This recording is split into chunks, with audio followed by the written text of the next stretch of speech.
Welcome back to the show. We are talking about the People's Liberation Army as it marks the 90th anniversary of its founding. Joining me from Beijing is Zhao Xiaozhuo. He is Deputy Director of the Center on China-U.S. Defense Relations at the Academy of Military Science. Here with me in Washington is Mulvaney. He is Director of the China Aerospace Studies Institute at the National Defense University of the U.S.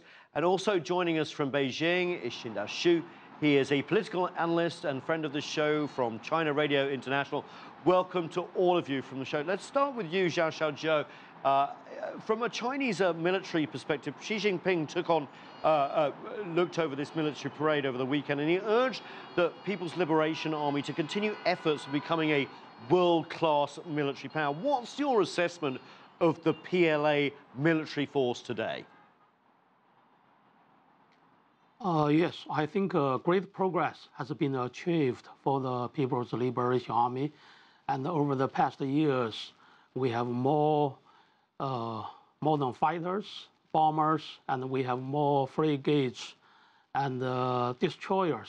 And a lot of modern weaponry and equipment have come to the PLA.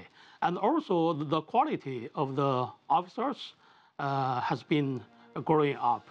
You know, we have more officers with bachelor degrees, master degrees, and some of them even have the PhD. And also, as you know, the reform and the defense reform and the military reform is going on. The reorganization of the PLA is going on. And until now, I think great achievements have been achieved. And the Central Military Commission and the headquarters of the PLA and universities and the formations of the troops, all of them have been reorganized. As you have witnessed from the military parade in Zhuzihe, Inner Mongolia, I think that is a new face, new look demonstrated by the PLA to the whole world. So in short, a great achievement has been achieved. That's the view from Beijing. What about here in Washington, D.C.? Mulvaney, what does the U.S. think of the new look PLA? Because the reforms are being implemented quite quickly, and there's a lot of new hardware out there too. Yeah, absolutely. And I think you hit on it. There was a lot of new hardware, some of it making its public debut, some we've been hearing about for a while, so that was nice to see.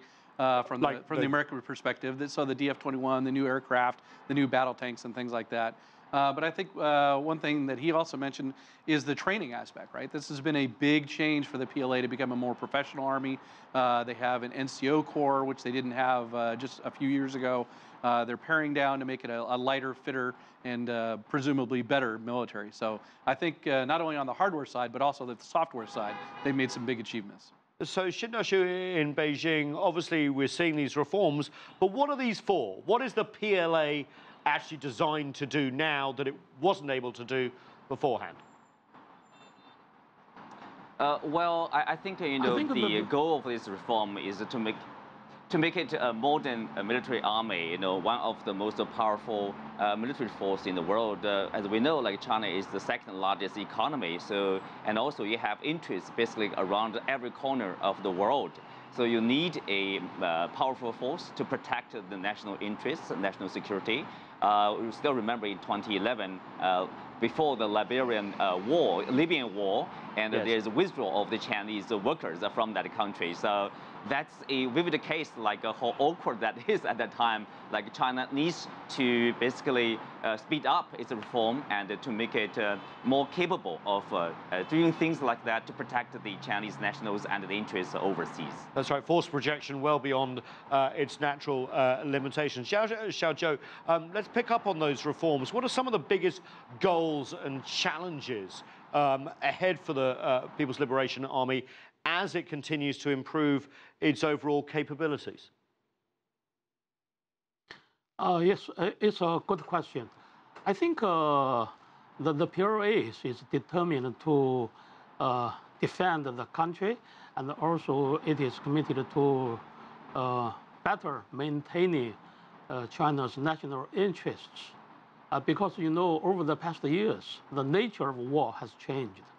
And the international situation is changing, and the hardware is changing, and everything is changing. So we have to keep pace with what is happening internationally and what is happening around China.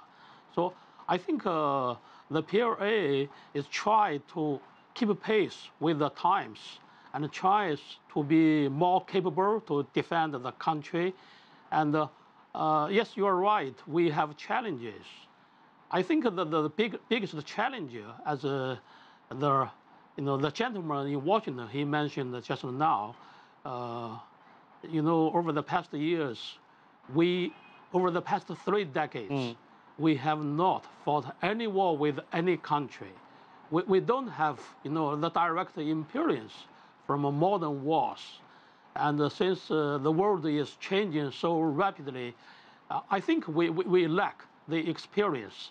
But we have learned a lot from the wars conducted by the United States and the conflicts or the attacks conducted by Russia, by any other country.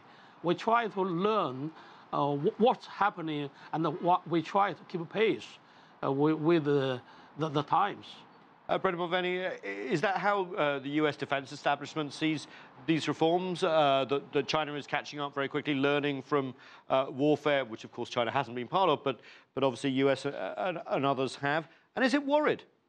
So that is the main question that we're asking ourselves, that attracts the most interest both in the United States and in Western countries, is what exactly is the aim of this?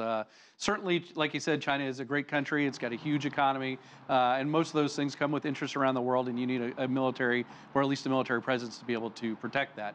As he said, China hasn't fought a war in a long time. Hopefully, I think everyone hopes that China doesn't fight a war anytime in the near future. Absolutely. And they continue to learn from other people's experience. They're great students of history. They've analyzed U.S. campaigns and things like that. But certainly the United States is interested in kind of what is the overall objective, and what are they going to do with this great new military. Xiaozhuo, it's worth putting this in historical perspective, isn't it? The PLA's 90 years old, but also we've been through a rejuvenation, if you like, in China. This seems to be part of it. And also, there is a legacy, isn't there, of a century of national humiliation when China was weaker, and now it's stronger. That plays into the sort of psyche as well on this 90th anniversary. Well, yes. If you listen to the speech given by Chinese President Xi Jinping, both at the Zhuzhou, the National Military Parade, and also the speech given in the Great Hall of the People, basically this is a big occasion to celebrate the achievement over the past 90 years of the Chinese military, from a peasant army to today's one of the most modern, most powerful military. So there's something to celebrate.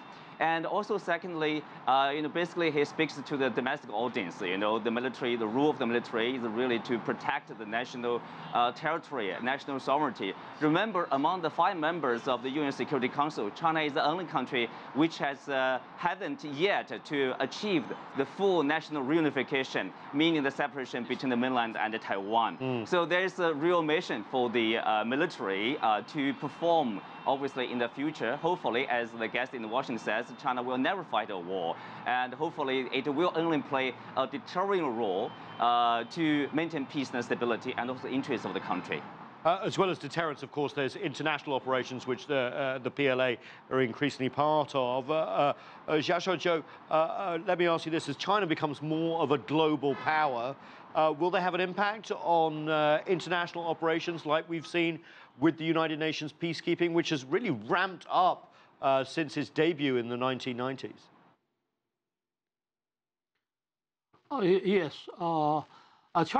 Chinese government has repeated many times, and it is a responsible power, and it is going to be a responsible power.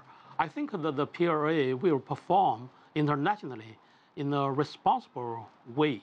And as you mentioned, China has contributed much to UN peacekeeping in many missions in Africa, in the Middle East, and in other parts of the world. In fact, back in 15 years ago, I was a military observer in the United Nations, UN military observer in Congo, the Democratic Republic of Congo. And I think there are more and more peacekeepers go abroad to other countries for peace. And also, I think China is going to play increasingly more important role in international security and in regional security. I think it is a force of peace and a force of security.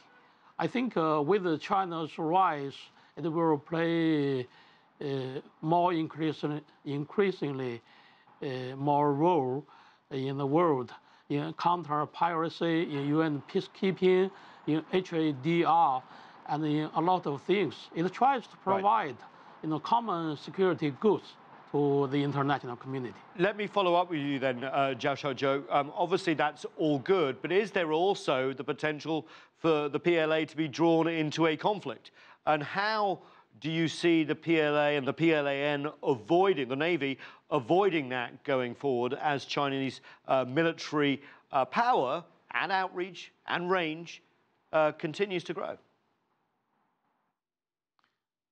Yes, if we look at China's periphery, there are a lot of flashpoints, either in the Korean Peninsula and in the South China Sea and in other parts. I think there is the possibility China get involved in conflicts with other countries. So if we look at some of the scenarios, I think the top one is Taiwan's independence. If Taiwan declared independence, China definitely will send troops and try to unite Taiwan with mainland China. And another scenario, I think that is the conflicts between China and neighbor countries for the territorial disputes. Right. Like in Indo-China border, Indian troops entered China's territory, and now they are still there. And China tries to resolve this issue diplomatically. But if Indian troops stay there for a longer time, I think we cannot exclude the border conflicts. Okay. Another I'm just going to. I think the counter-terrorism. We just have to cut you off there because we're running out of time. I just want to bring in Brendan Mulvaney here for a last word. How can a conflict be avoided? Is it confidence building with the PLA, more exercises like we see with the U.S. and China at the rim of the Pacific, or is it more than that? I think it's all of that. You certainly have to have the confidence building measures. You have to have contacts. You have to have exchange of officers, both at senior levels and throughout the ranks. Because we have to remember, it's not going to be the generals that are going to run into each other. It's lieutenants and captains that are flying in the air and sailing on the seas. And so they have to know and have confidence that the other party is going to act in a responsible manner, in a professional manner. And if some accident or incident occurs, that they're not going to blow it out of proportion. So it is absolutely crucial for us to maintain these ties, which I think have overall have gotten stronger over the years and maintain that relationship building. But then, of course, you take the actions of the United States and the actions of China, and as long as they support the international norms, things will go forward. It's when they break out of those norms that we're going to have a possible flashpoint. And the key there is crisis management and making sure that a small incident doesn't grow into something bigger that it doesn't need to be. Qinduo, just a final word from you. Yes, I think, if you look at what happened last week, the U.S. Pacific Fleet commander said, I would launch a nuclear strike against China if there's an order from President Donald Trump. So there's, in a sense, there's a real danger. You have to have a military that is deterring from, this from happening.